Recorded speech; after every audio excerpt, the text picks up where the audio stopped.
My name is Tula Meadows. I'm 28. I wish you were never born. My father said that at my own birthday dinner, in front of 43 people. The candles on the cake were still lit. Nobody moved. Nobody said a word. My stepmother nodded like he'd just confirmed the weather forecast. My half-sister pointed her phone at my face and kept recording. That was 4 months ago. Since then, I haven't raised my voice. I haven't cried in front of a single person. But I did something that made my father call me 17 times in one night. And by the 18th call, his voice wasn't angry anymore. It was begging. Before I go on, please take a moment to like and subscribe, but only if you genuinely connect with this story. Drop a comment with your city and what time it is where you are right now. Now let me take you back to 3 days before my birthday, the night I found out what the party was really for. I need you to understand something about the Meadows family before any of this makes sense. My father, Gerald Meadows, is 58, broad shoulders, deep voice, the kind of man who walks into a room and expects everyone to rearrange themselves around him. For as long as I can remember, he was the center of every holiday table, every family gathering, every decision. No one questioned Gerald, not once. My mother, Emily, died when I was 8. Complications after a surgery, something that went wrong months after she had me. I didn't understand it then. I barely understand it now. But what I understood early, what I felt in every silence, every skipped bedtime story, every look my father gave me when he thought I wasn't watching, was this: he blamed me. He never said it out loud. Not back then. He didn't need to. It lived in the things he didn't do. He didn't come to my school plays. He didn't hang my drawings on the fridge. When I got the flu in 4th grade, it was my grandmother, Eleanor, who drove 40 minutes to pick me up. Not him. Eleanor was my father's mother. She was the only person in that house who made me feel like I had a right to exist. She called me my girl. She came to every single recital. She died 2 years ago, and some days I still reach for my phone to call her. After my mother passed, my father remarried. Linda Holt became Linda Holt Meadows. She brought Brielle, her daughter, from a previous marriage. Brielle was 4 years younger than me, blonde, loud, and instantly, permanently, the favorite. I was moved to the smallest room upstairs. My mother's photos came down. Linda's went up. And that was just the beginning. 4 years ago, my father lost his job at a logistics company. Downsizing, they said. He never looked for another one. I was already working as a registered nurse at the community hospital. 12-hour shifts, night rotations, the kind of tired that sits behind your eyes and doesn't leave. When the first mortgage notice came, Gerald left it on the kitchen counter without a word. Linda mentioned it at dinner like she was commenting on the weather. Someone should probably handle that, she said. She looked at me. So I handled it. The mortgage, the electric, the water, the property tax, the homeowner's insurance. $2,800 a month straight from my paycheck. I set up autopay so I wouldn't have to think about it. I told myself it was temporary. Gerald would find work. Things would balance out. They didn't. Instead, Linda got comfortable. She discovered my credit card had a supplementary card, one she'd somehow talked Gerald into authorizing. I'd see charges I didn't make. A $300 coat for Brielle, shoes, a handbag, then a $1,200 designer bag charged 3 weeks before my birthday. When I brought it up, Gerald shut me down in 4 words.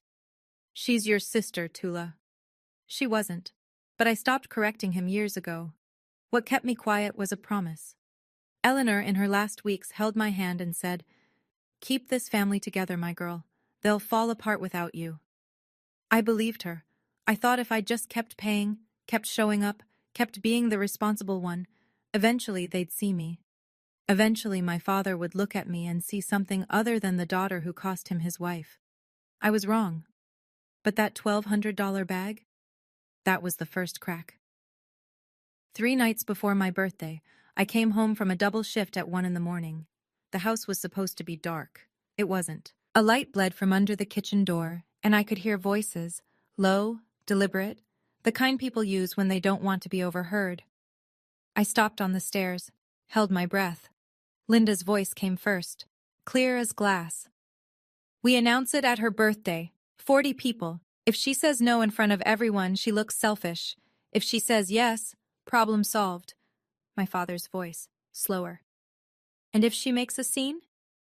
Then you do what you should have done years ago. A pause. Cut her off. I pressed my back against the wall. My scrubs were still damp from work. My hands were shaking. Not from cold. They were talking about my savings, $52,000, 6 years of overtime, holiday shifts, skipped vacations, every dollar I had that wasn't already draining into their mortgage and their electricity, and Linda's credit card charges. Brielle was engaged. I didn't even know until that moment. And they wanted my money to pay for her wedding. Not asked, wanted, planned, choreographed, down to the audience. She owes this family, Linda said. Her voice had no hesitation. It's time to collect. I backed up the stairs, one step at a time. My heart was slamming so hard I was certain they could hear it. They didn't. I sat on my bed in that tiny room for 2 hours. I didn't cry. I stared at the ceiling and thought about every payment, every silent dinner, every time I swallowed the word no, because I was afraid of what would happen if I said it. Something shifted that night. I didn't know what yet, but it was already moving. The next morning I sat in my car in the hospital parking lot and made a phone call I'd been putting off for 2 years. Margaret Calloway, 64, estate attorney, my grandmother's closest friend for 3 decades. Eleanor had mentioned her name exactly once in her final days, in a voice so quiet I almost missed it. If you ever need to understand what I've left behind, Eleanor had whispered, call Margaret. I'd written the number on the back of a grocery receipt and tucked it into my wallet. It stayed there, untouched, through Eleanor's funeral, through 2 years of bills and silence and a house that never felt like mine. Margaret picked up on the second ring. Tula Meadows, she said, like she'd been expecting me. Your grandmother told me you'd call eventually. I need to know what she left, I said. I think I need to know now. Come to my office. There are things your grandmother wanted you to know, when you were ready. She paused. Are you ready? I think so. Then I'll have everything prepared. I scheduled the appointment for the following week, after the birthday dinner. Whatever was coming, I needed to get through Saturday first. That afternoon, Brielle found me in the kitchen. She held up her left hand, wiggling a diamond ring I'd never seen before. You're gonna help with my wedding, right? She smiled. Dad says you have some savings. I looked at the ring. I looked at her face. She wasn't being cruel. She genuinely believed I existed to fund her life. That was worse. We'll talk about it later, I said. I didn't know what Margaret had for me, but I knew one thing. Whatever Eleanor left behind, she left it for a reason. My grandmother was a careful woman, very careful. Let me tell you what $52,000 means when you're a nurse. It means 6 years of picking up every holiday shift nobody wanted. Christmas, Thanksgiving, New Year's Eve. It means eating leftovers from the break room instead of going out. It means driving a car with 200,000 miles on it because the monthly payment on a new one would slow the savings down. That money was supposed to be my way out. A down payment on a small place of my own. A life that didn't revolve around auto-pay transfers to a house where nobody thanked me. If I gave it to Brielle's wedding, I'd be starting from zero at 28 with nothing to show for a decade of work. No safety net, no future. Just a pretty reception I helped pay for and a seat at the back of the church. But here's the thing that burned the most. It wasn't the money, it was the pattern.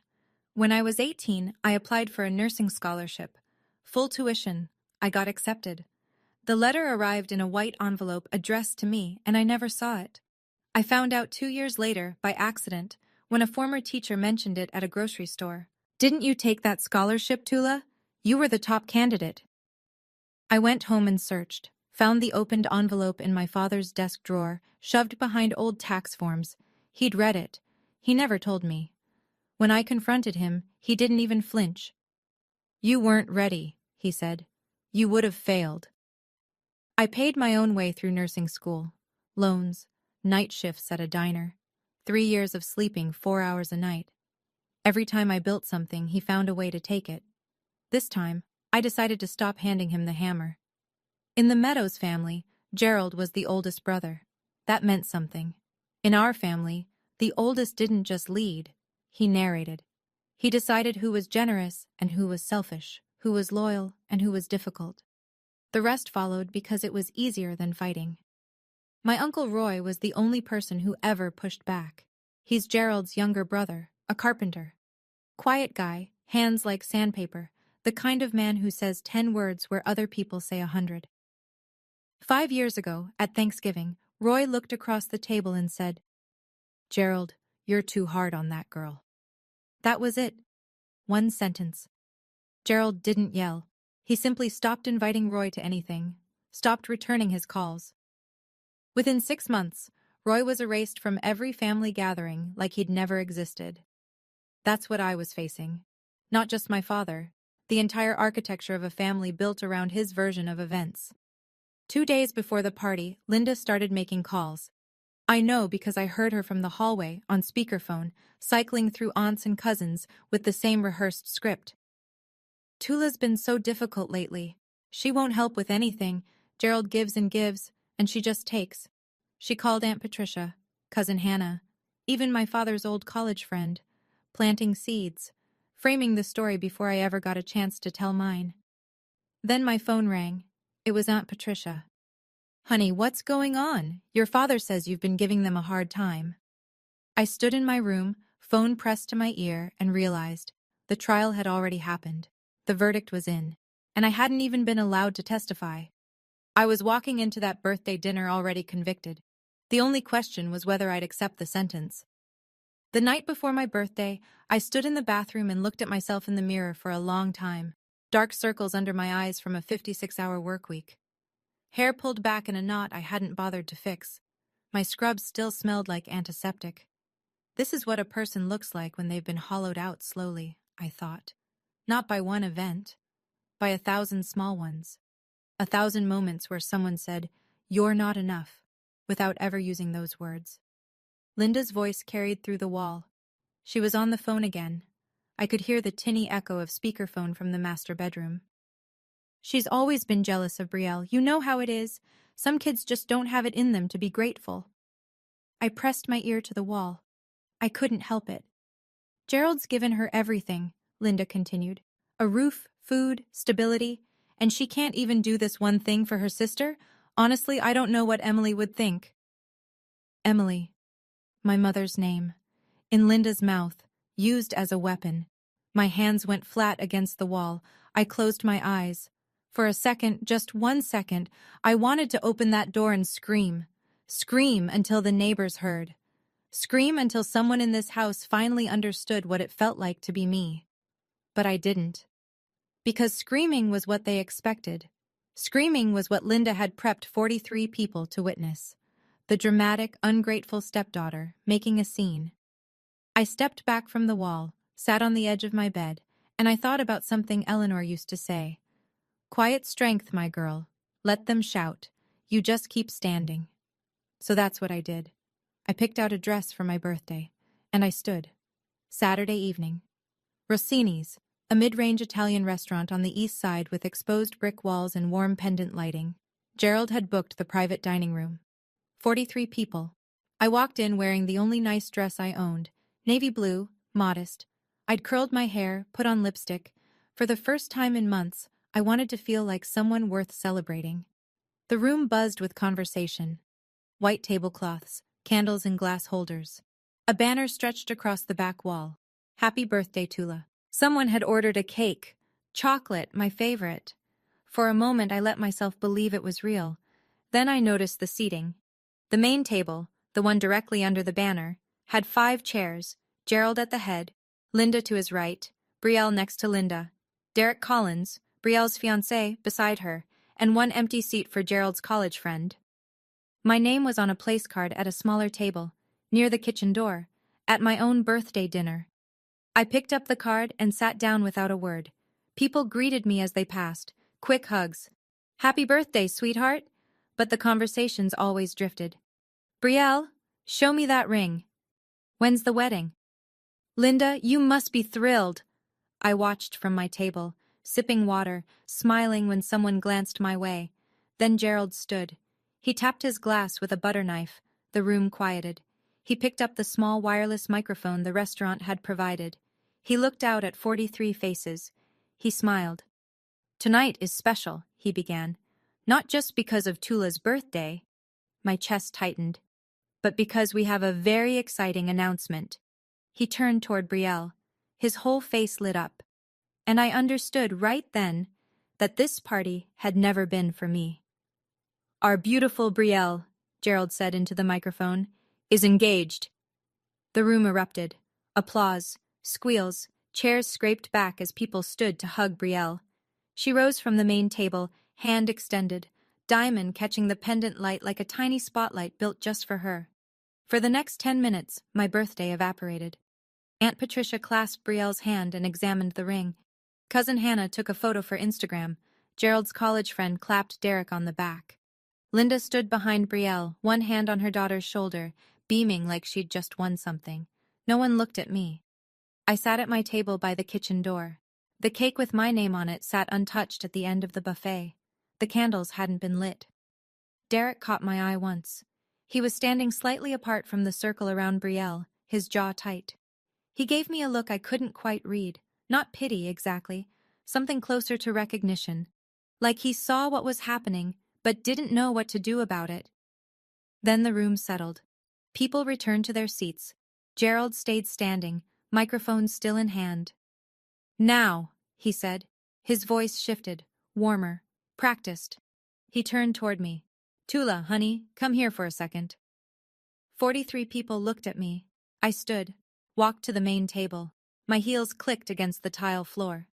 Gerald put a hand on my shoulder, firm, performative. "Family takes care of family," he said to the room. "And now that Brielle's big day is coming, we need to pull together." He looked directly at me. "Tula, we need to talk about the wedding budget. Not in private, not later. Here, now, in front of everyone, exactly as Linda had planned." "Tula has been very responsible with her finances," Gerald said, addressing the room like a keynote speaker. "She's been saving for years, and I know she'll want to help her sister have the wedding she deserves." He squeezed my shoulder. The pressure said, "Agree." I stood still. Linda leaned forward in her chair. She dabbed her eye with a napkin, a gesture so practiced it could have been choreographed. "It's what your mother would have wanted, Tula." The room went soft. A few people murmured. Someone whispered, "Oh, Emily, my mother, my dead mother, used to guilt me into writing a check in front of 43 witnesses." I felt the blood rise to my face. My pulse was so loud I was sure the people at the nearest table could hear it. "This is my birthday dinner," I said. My voice came out steady, quiet. "Can we not do this here?" Gerald's smile thinned. His hand dropped from my shoulder. "Another time?" He shook his head slowly. "You always say another time, Tula. Not now. Never when it matters." His volume climbed. Not shouting. Gerald never shouted. He commanded, "I have given you a home, a family, 20 years of patience, and you can't do this one thing?" The room was a held breath, forks down, napkins still. Aunt Patricia stared at her plate. Cousin Hannah gripped her water glass. Brielle pulled out her phone, tilted the screen toward me. A tiny red dot blinked in the corner. Recording. I looked at the dot. I looked at Brielle. Her thumb hovered over the screen. For 1 second her hand trembled, like she almost lowered it. She didn't. Gerald stepped closer. His face was red now. "If you can't do this one thing for your family..." He didn't finish. Not yet. I spoke before he could finish. "I'm not giving away my savings, Dad." My voice didn't waver. "That money is for my future." The room shifted. Someone inhaled sharply near the back. I could feel 43 sets of eyes on my skin like heat lamps. Gerald stopped moving. His jaw tightened. Something behind his eyes went flat, like a switch being flipped. He stared at me for what felt like a full minute. It was probably 5 seconds. Then he said it. "I wish you were never born." Not screaming, not whispering, just stating it. The way you'd read a line from a receipt. Factual, final. The room didn't gasp. It froze. Sound left the space entirely. I could hear the muffled clink of dishes from the kitchen behind the wall. The instrumental music from the overhead speakers suddenly felt obscene, like someone playing a flute at a car accident. Aunt Patricia set her fork down very slowly. Linda didn't speak. She simply looked at Gerald, then at me, and nodded. One small, certain nod, as if she'd been waiting for this sentence for years. Brielle's phone was still pointed at my face. Her hand was shaking now, but she didn't lower it. Derek, behind Brielle, pushed his chair back from the table, not standing, just creating distance. His expression had gone tight, closed, like a man recalculating something he'd already decided. I felt something crack inside my chest.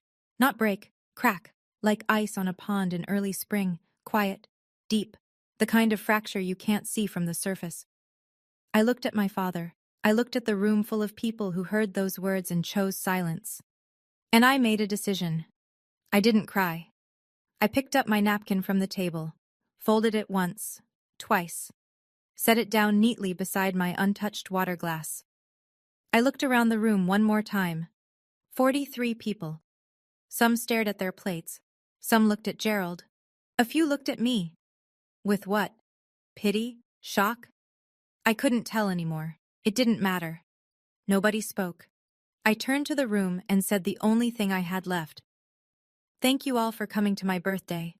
Then I picked up my bag from the back of my chair, walked across the dining room, and pushed through the door. The night air hit me like cold water. I made it to my car in the parking lot before my hands started shaking. I sat behind the wheel for 3 minutes, gripping it, breathing through my nose like I was coaching a patient through a panic episode. Then I reached for my phone. One contact. One call. Margaret Calloway picked up on the first ring, at 10:15 on a Saturday night. Margaret, I said, I want to come in tomorrow. I'm ready. A pause. Then her voice. Calm, unsurprised, like she'd been keeping a seat warm. I'll have everything prepared, Tula. 9 a.m. I hung up. I didn't know what everything meant yet. I didn't know what Eleanor had left behind, or why Margaret had been waiting for my call for 2 years. All I knew was that my grandmother had never done anything without a reason. She was deliberate about her recipes, her garden, her Sunday phone calls. She would have been deliberate about this too. I turned the key in the ignition and pulled out of the parking lot. I didn't look at the restaurant in the rearview mirror, not once. 6:30 a.m. The house was silent. I'd packed the night before. One suitcase, one duffel bag, only things that were mine. Clothes, my nursing license in its frame, a photo of Eleanor and me at the county fair when I was 11. I left everything else. I carried the bags downstairs in 2 trips, stepping over the creaky 3rd step by habit. No one stirred. Gerald's snoring rumbled from behind the master bedroom door. Linda's sleep mask was probably still on. At the kitchen table, I sat down and opened my laptop. 15 minutes of precise, quiet work. First, I transferred my savings to a new account at a different bank. Every cent moved. Second, I called the credit card company's automated line and canceled the supplementary card, effective immediately. Third, I confirmed the lease on a studio apartment 6 miles across town. I'd toured it the previous week on my lunch break without telling anyone. 400 square feet, clean, mine. Before I left, I placed a single envelope on the kitchen counter. Inside, 4 years of bank statements, every mortgage payment, every insurance premium, every utility bill, every tax installment, highlighted, totaled, dated, $134,000, all from my account, all for this house. No letter, no explanation, no "I told you so." Just numbers. I zipped my jacket, picked up my bags, and walked to the front door. The hallway was still dark. The house smelled like Linda's lavender diffuser and old carpet. I'd lived here for 20 years. I'd paid for it for 4. I turned the knob, stepped outside, and pulled the door shut behind me. It clicked. Soft. Final. I loaded the car and drove east into a sky that was just beginning to turn pink. I did not come back. I want to pause here for a second. If you've ever had to leave a place you called home, not because you wanted to, but because you had no other choice, type "I understand" in the comments. I read every single one. And if you think I should forgive my father or set a permanent boundary, let me know that too. Because the story is about to take a turn I didn't see coming. Here's what I learned later, pieced together from Uncle Roy and Cousin Hannah. Sunday morning. Linda walked into the kitchen around 9. She noticed the envelope on the counter but pushed it aside to make coffee. She climbed the stairs to tell me breakfast was ready, not out of kindness, out of habit. My room was empty, closet cleared, bed stripped to the mattress. She called Gerald. Her voice was flat, almost amused. She actually left. Gerald came upstairs, looked at the bare room, shrugged. Good, let her sulk. She'll be back by Friday. He went downstairs and turned on the television.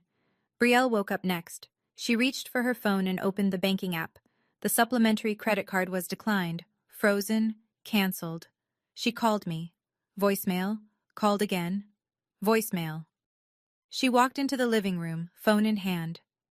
My card's not working. Did Tula do something? Gerald glanced at her. She's throwing a tantrum. It'll pass. Linda found the envelope on the counter again. She picked it up, weighed it in her hand, then set it back down unopened. Probably some dramatic goodbye letter, she said.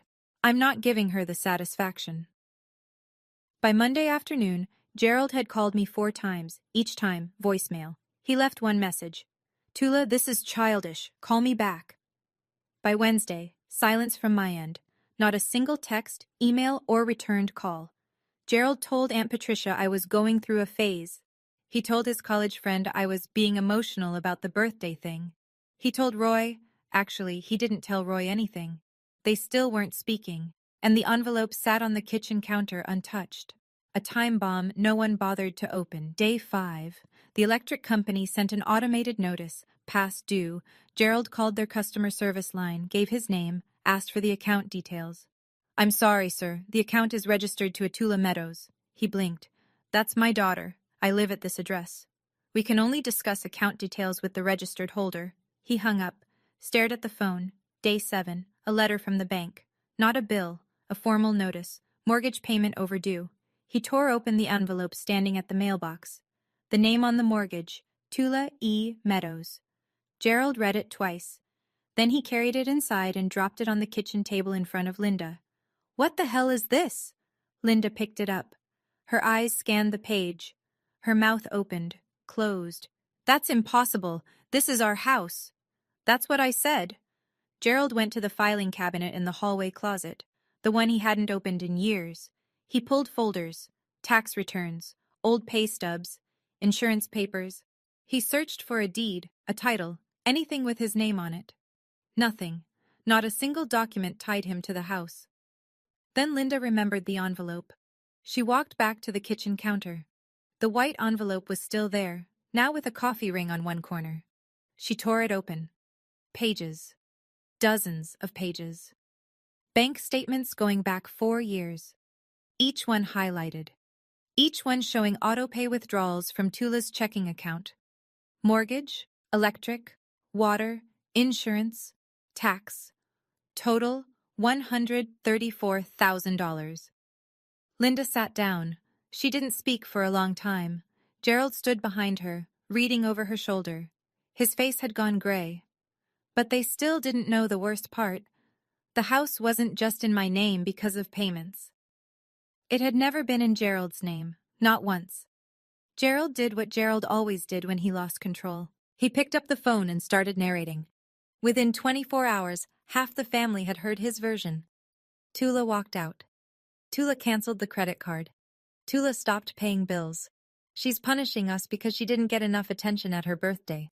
Some people believed him. They always had. But something was different this time. Some people remembered that night at Rossini's. They remembered Gerald's face when he said those words. They remembered the silence that followed. And they remembered that not a single person in that room, including themselves, had stood up. Cousin Hannah called me on a Thursday evening. I almost didn't answer. But Hannah and I had been close once, before Gerald's gravity pulled everyone into his orbit. Tula, what's going on? Your dad says you're trying to punish them. I leaned against my kitchen counter. My kitchen counter, in my studio apartment, where the only sounds were mine. Hannah, I said. Did he tell you what he said to me at my birthday? Silence. What did he say? Ask him. Ask him in front of people. She didn't respond for a moment. Then, quietly. I was there, Tula.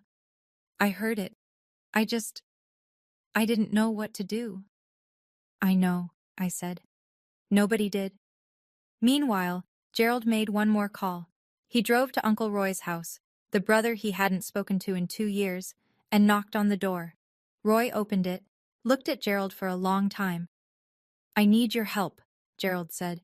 Tula's gone off the deep end. Roy leaned against the doorframe. Gerald, did you really say that to her? At her birthday? Gerald's jaw tightened. She provoked me. Roy shook his head, slowly. A father doesn't say that, not to his child, not ever. And he closed the door. He found me on a Tuesday. I don't know how. I suspect he called the hospital and someone mentioned seeing me near the east side. Or maybe he drove around until he spotted my car. Either way, I came home from a shift to find Gerald Meadows standing outside my apartment door, arms crossed, jaw set, looking like a man about to deliver a performance, not an apology. I unlocked the door, stood in the frame, didn't step aside. You need to come home, he said. This has gone far enough. I looked at him. My father. 58 years old, gray at the temples, the same broad shoulders, the same voice that used to fill every room. But standing in my hallway, under fluorescent lighting, he looked smaller than I remembered. You told me you wished I was never born, I said. In front of 43 people, on my birthday. I was upset. You were being difficult. Saying no to giving away my savings is not being difficult, it's being an adult. His nostrils flared. I'm your father. Then act like one. We stood there, 3 feet apart. The hallway smelled like someone's dinner. Garlic, onion, something warm that had nothing to do with either of us. You can't just leave, he said. His voice dropped. Not softer. Thinner. Bills are piling up. The mortgage is late. Linda is not my responsibility, I said. Neither is Brielle. Neither is the house. I paused. You told me you wished I was never born. I'm simply granting your wish. I closed the door.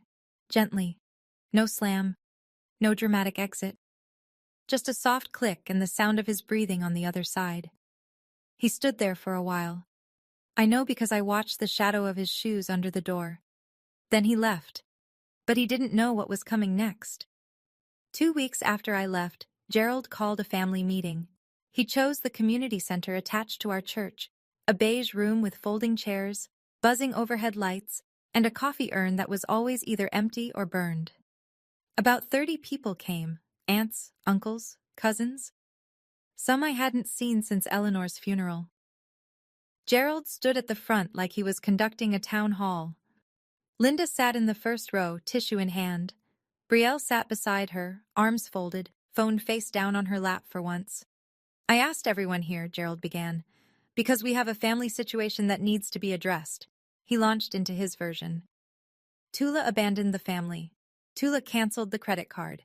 Tula stopped paying the bills. Tula is punishing all of them because of a misunderstanding at dinner. Linda dabbed her eyes, on cue. A few people nodded, a few shifted uncomfortably. Aunt Patricia kept her eyes on the floor. Gerald built to his closing argument. All I'm asking is that someone talks sense into her. She's hurting this family. That's when Uncle Roy stood up. He'd been sitting in the back row, quiet, arms on his knees. No one had expected him to come. Gerald certainly hadn't invited him. But Roy had heard about the meeting through Cousin Hannah, and he drove 40 minutes to be there. Gerald, Roy said. His voice was level, carpenter steady. Before you say anything else, did you invite Margaret Calloway? Gerald frowned. Who? Why would I? The side door opened. Margaret Calloway stepped in. 64 years old, gray blazer, reading glasses on a chain around her neck, a leather portfolio under her arm. She nodded once at Gerald. Mr. Meadows, I'm here on behalf of your daughter. She paused. And your mother. The room went dead silent. Margaret didn't rush. She set her portfolio on the folding table at the front of the room, opened it, and removed a single document in a clear plastic sleeve. My name is Margaret Calloway. I'm an estate and real estate attorney. I was Eleanor Meadows' legal counsel for 23 years, and her friend for longer than that. She placed the document flat on the table. 2 years before her passing, Eleanor Meadows executed a legal transfer of the property at 412 Birchwood Lane to her granddaughter, Tula Eleanor Meadows. The transfer was notarized, recorded with the county, and is fully binding. She slid the document forward. The deed, clear as daylight. Gerald stared at it. His face didn't move. "That's impossible," he said. "That is my house." Margaret looked at him over her reading glasses. "Your name has never been on the deed, Mr. Meadows. Your mother purchased the home in 1987. She chose who would inherit it." The room erupted in murmurs. Chairs creaked. Someone whispered, "Oh my God." Linda shot to her feet. "That can't be right. We've lived there for—" "You've lived there as permitted occupants," Margaret said, "not as owners." Gerald's hands gripped the edge of his chair. "My mother would never do this behind my back." Roy stood again. He'd been quiet until now. "She did, Gerald." His voice was low but firm. "I was there. I witnessed the signing." The room turned to Roy, 30 faces, recalculating. Gerald stared at his brother. "You knew?" "Mom asked me to be there. She said you'd understand eventually." Roy swallowed. "She also said you probably wouldn't." Gerald opened his mouth. Nothing came out. Linda grabbed Brielle's arm. Brielle shook her off, and Margaret calmly reached into her portfolio for the next set of documents. "In addition," Margaret continued, unclipping a thick stack of highlighted pages, "over the past 4 years, Tula Meadows has personally paid the full mortgage, homeowner's insurance, property tax, and all utilities for the property at 412 Birchwood Lane." She spread the statements across the table like a dealer laying out cards. Mortgage, $1,400 per month. Insurance, $380 quarterly. Property tax, $4,200 annually. Utilities, averaging $600 per month. She adjusted her glasses. Total personal expenditure, approximately $134,000. All documented, all from Tula's individual checking account. The room didn't erupt this time. It sank. The kind of silence where you can hear someone swallow 3 rows back. Aunt Patricia, the woman who had called me to ask why I was giving my father a hard time, pressed her hand over her mouth. Cousin Hannah stared at the table. Her eyes were wet. An uncle near the back leaned forward. "She paid for the whole house? This whole time?" "She did," Margaret said. "And during that same period, a supplementary credit card linked to Tula's account was used for personal purchases by other household members. Those charges were also paid by Tula." Linda's face went white. Not pink with embarrassment, white, drained. "She lived there for free," Linda blurted. That was her contribution to the family. Room and board." Margaret looked at Linda, not unkindly, but without a trace of indulgence. "Mrs. Meadows, Tula was paying the mortgage on a property she legally owns. If anything, she was subsidizing your housing." Someone in the back row let out a breath that was almost a laugh. Gerald hadn't moved. He sat with both hands on his knees, staring at the bank statements from 4 feet away, as if looking at them too closely might make them more real. These were numbers, not opinions. Numbers don't take sides. Aunt Patricia stood first. She was 61, 5'2", and had never raised her voice at a family gathering in her life. She looked at Gerald the way you look at someone you're seeing clearly for the first time. "Gerald," she said, "you stood in that restaurant and told that girl you wished she was never born. The girl who paid for your roof?" Gerald didn't answer. Cousin Hannah spoke next, her voice cracking. "I called her. I called Tula and accused her of being selfish. She didn't even defend herself. She just asked if I knew what you said." Uncle Ray, Gerald's cousin from Ohio, crossed his arms. "Eleanor knew. She saw this coming. That's why she did what she did." Gerald tried to regain the room. He straightened in his chair, squared his shoulders, and used the voice that had controlled this family for decades. "This is a family matter. Margaret, I think you should leave." Margaret closed her portfolio with one smooth motion. "I was asked to present a file. The file has been presented." She nodded once. "Good evening." She walked out the side door. No drama. No final word. Just a woman who had done exactly what she came to do. The door clicked shut. Gerald looked around the room. 30 faces. Not one of them was on his side. Roy sat back down, arms folded. Patricia shook her head. Hannah wiped her eyes. Linda grabbed Brielle's wrist. We're leaving. Brielle pulled her arm free. No, Brielle said. It was one word. Quiet. But Linda's head snapped toward her daughter like she'd been slapped. Brielle! I said no, Mom. It was the first time I'd ever heard Brielle refuse Linda anything. I wasn't in that room. But Roy told me about it later, and when he described that moment, even he sounded surprised. I want to ask you something real. If you were in my shoes right now, knowing everything you know, would you give Gerald a second chance, or would you draw the line for good? Type second chance or boundary in the comments. I read every single one, and I'd love to hear your take. Now let me tell you what I decided, because it wasn't simple. 2 days after the family meeting, Margaret sent a formal letter to Gerald and Linda. 60-day notice to vacate the property at 412 Birchwood Lane. It was typed on firm letterhead, sent certified mail. Every line was legally precise, procedurally clean, and completely within my rights as the property owner. I didn't send it myself. I didn't attach a personal note. Margaret handled it the way she handled everything, correctly. That night, Gerald called me 17 times. Calls 1 through 10 were angry. I know because I listened to the voicemails the next morning in order, like chapters of a book I already knew the ending to. You think this is funny? This is my family's house. You ungrateful. Click. Calls 11 through 15 shifted. Harder to listen to. The anger started to crack, and underneath it was something thinner. Desperation. Tula, we can talk about this. Just tell Margaret to pull the letter back. I'll apologize. Is that what you want? Call 16 was silence. 28 seconds of breathing, then he hung up.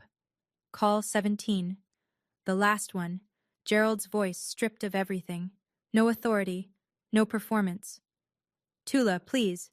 Where are we supposed to go? I sat on the edge of my bed in my studio apartment, morning light through the window, a mug of coffee going cold on the nightstand. I played that last voicemail twice. I didn't feel victory.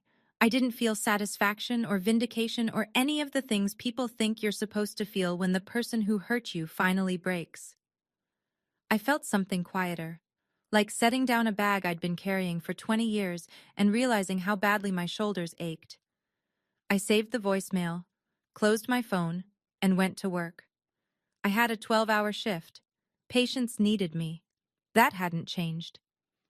3 days later, Brielle called. I almost didn't pick up, but something made me tap the green button. Maybe the memory of her pulling her arm away from Linda in that church room. Maybe curiosity. Tula. Her voice was thick, congested. She'd been crying.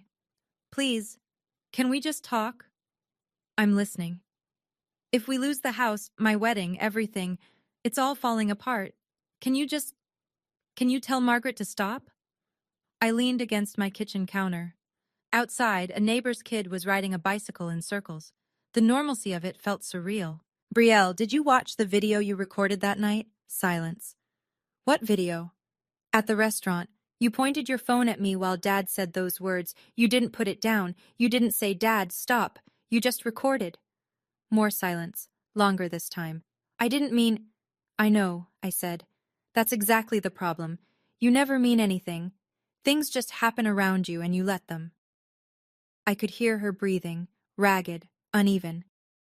I'm not doing this to punish you, Brielle. I need you to understand that. I'm not punishing Dad. I'm not punishing Linda. I am done being the person who sacrifices everything so everyone else is comfortable. But where will we...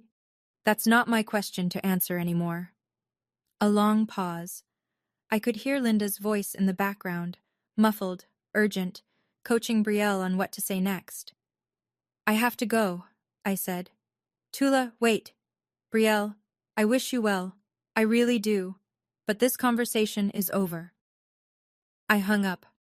Set the phone face down on the counter. It was the gentlest ending I could offer. And it was still one of the hardest things I've ever done. But it wasn't the last call I received that week. The call came on a Friday evening. I didn't recognize the number. Almost let it go to voicemail. But I'd had enough voicemails for one lifetime, so I answered. Tula, this is Derek. Derek Collins. I set down the takeout container I'd been eating from. Brielle's fiancé. We'd never spoken one-on-one before. Not once. I know this is unexpected, he said. His voice was careful, measured, like a man who'd spent days rehearsing this call. I wanted to say something, and I think I owe it to you to say it directly. I'm listening. I was there that night. At the restaurant. I saw what happened. A breath. I should have said something. I should have stood up. I didn't, and I'm sorry. I stared at the wall of my apartment. A crack ran along the plaster near the ceiling. I'd been meaning to mention it to the landlord. Thank you, Derek. There's more. Another pause. I've been watching how your family treats you, not just that night, the months before. The way Linda talks about you when you're not in the room, the way Gerald takes credit for things I now know you paid for. His voice tightened. Honestly, Tula, I'm rethinking a lot of things. My chest ached, not from pain, from something rarer, recognition. That's between you and Brielle, I said softly. I know it is, but I wanted you to know. Someone in that room saw you, and what your father did was wrong. For the first time since the night of my birthday, my eyes stung. I blinked hard. Twice. Thank you, I said again. And I meant it in a way I couldn't fully explain. We said goodbye. I sat very still for a while. Someone saw me. After all of it, someone actually saw me. Week 3. Gerald and Linda moved out of 412 Birchwood Lane. Not because the 60 days were up, they had time left, but because the mortgage was past due, the electric bill was in collections, and Gerald couldn't bring himself to call me and ask for help paying for a house he now knew wasn't his. Uncle Roy took them in. He set up the spare bedroom, made space in the garage for Gerald's boxes, cooked dinner the first night without saying much. That was Roy, practical before emotional, but he had one rule. You can stay, he told Gerald, but you don't speak her name like that under my roof. Gerald nodded. He didn't argue. According to Roy, it was the first time in decades that Gerald accepted a condition from his younger brother without pushback. The wider family knew everything now. Margaret's presentation at the church had traveled through the Meadows network like a shockwave. Aunt Patricia called to apologize. Cousin Hannah sent a long text that ended with, I should have spoken up that night. I'm sorry I didn't. 4 or 5 other relatives reached out, some awkward, some tearful, some just short messages, thinking of you. Linda, meanwhile, tried a different strategy. She posted on Facebook a long, emotional status about being forced out of our home by a vindictive stepdaughter. She tagged 6 family members and added a crying emoji. It lasted 2 hours. Cousin Hannah replied with a screenshot of the bank statements, names and account numbers blacked out, but the totals clear. 23 people saw it before Linda deleted the entire post. Brielle's social media went dark. Her Instagram, which usually posted 3 times a day, showed nothing for the first time in years. The silence from that corner was louder than anything she'd ever posted. Margaret delivered the second envelope on a gray Wednesday morning. She'd been holding it for 2 years, sealed, handwritten, with instructions from Eleanor that were specific down to the timing. Give this to Gerald only after he learns the truth about the house. Eleanor had known. She'd known how this story would unfold. Maybe not the details, but the shape of it. The inevitability. Roy told me later what happened. Gerald was alone in Roy's spare bedroom. Margaret had dropped the envelope at the front door with Roy, who carried it upstairs and set it on the dresser. From Mom, Roy said. Margaret says she wanted you to have it when you were ready.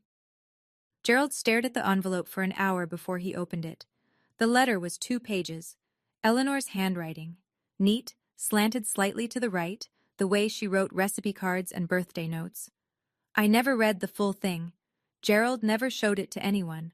But Roy saw him afterward, and the parts Gerald eventually repeated, in fragments over weeks, were enough.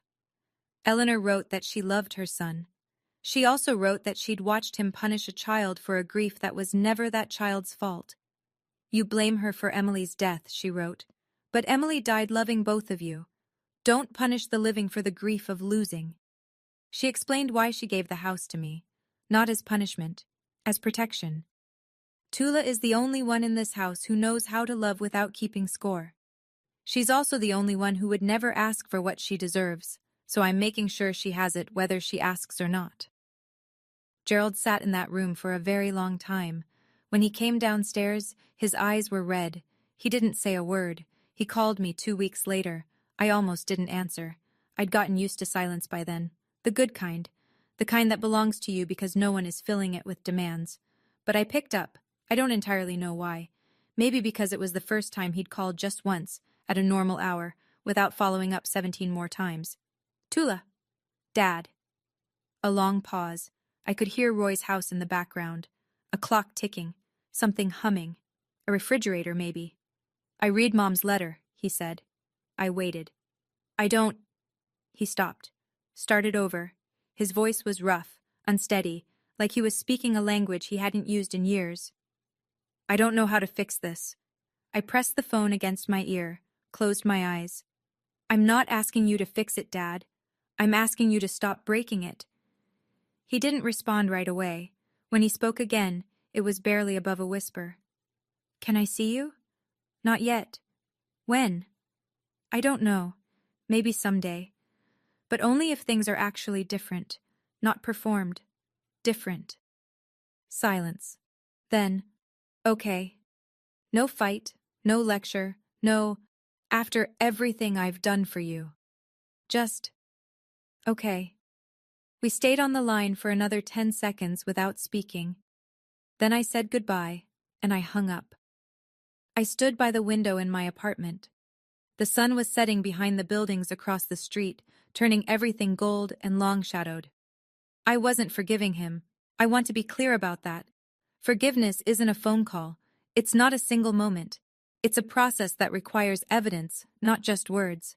And I hadn't seen evidence yet.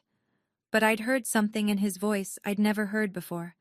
Not an apology, something smaller, something that might, in time, grow into one. Or it might not. And I'd be okay with that too. 3 months later. My apartment is 400 square feet. The hot water takes 90 seconds to warm up. The walls are thin enough that I can hear my neighbor's cat meowing at 5 in the morning. It's mine. I still work at the hospital. Still take night shifts. Still eat leftovers in the break room on Tuesdays. But when I check my bank account now, the number is mine. Every dollar earned, every dollar spent, accounted for on my terms. Uncle Roy comes by every Sunday. He brings coffee from the place on Elm Street and sits on my second-hand couch and tells me about whatever he's building in his shop that week. We don't talk about Gerald much. We don't need to. Cousin Hannah has become something I didn't expect. A real friend. She texts me recipes. She showed up with a houseplant last month and a card that said, "For your new beginning." It sits on the windowsill next to Eleanor's photo. That photo, Eleanor and me at the county fair the summer I turned 11, is hanging on the wall across from my bed. Next to it, my nursing license, framed. 2 things I earned, 2 things no one can take. Last week, Derek texted me. Short, polite. He and Brielle have postponed the wedding. I need to figure out what kind of family I'm marrying into, he wrote.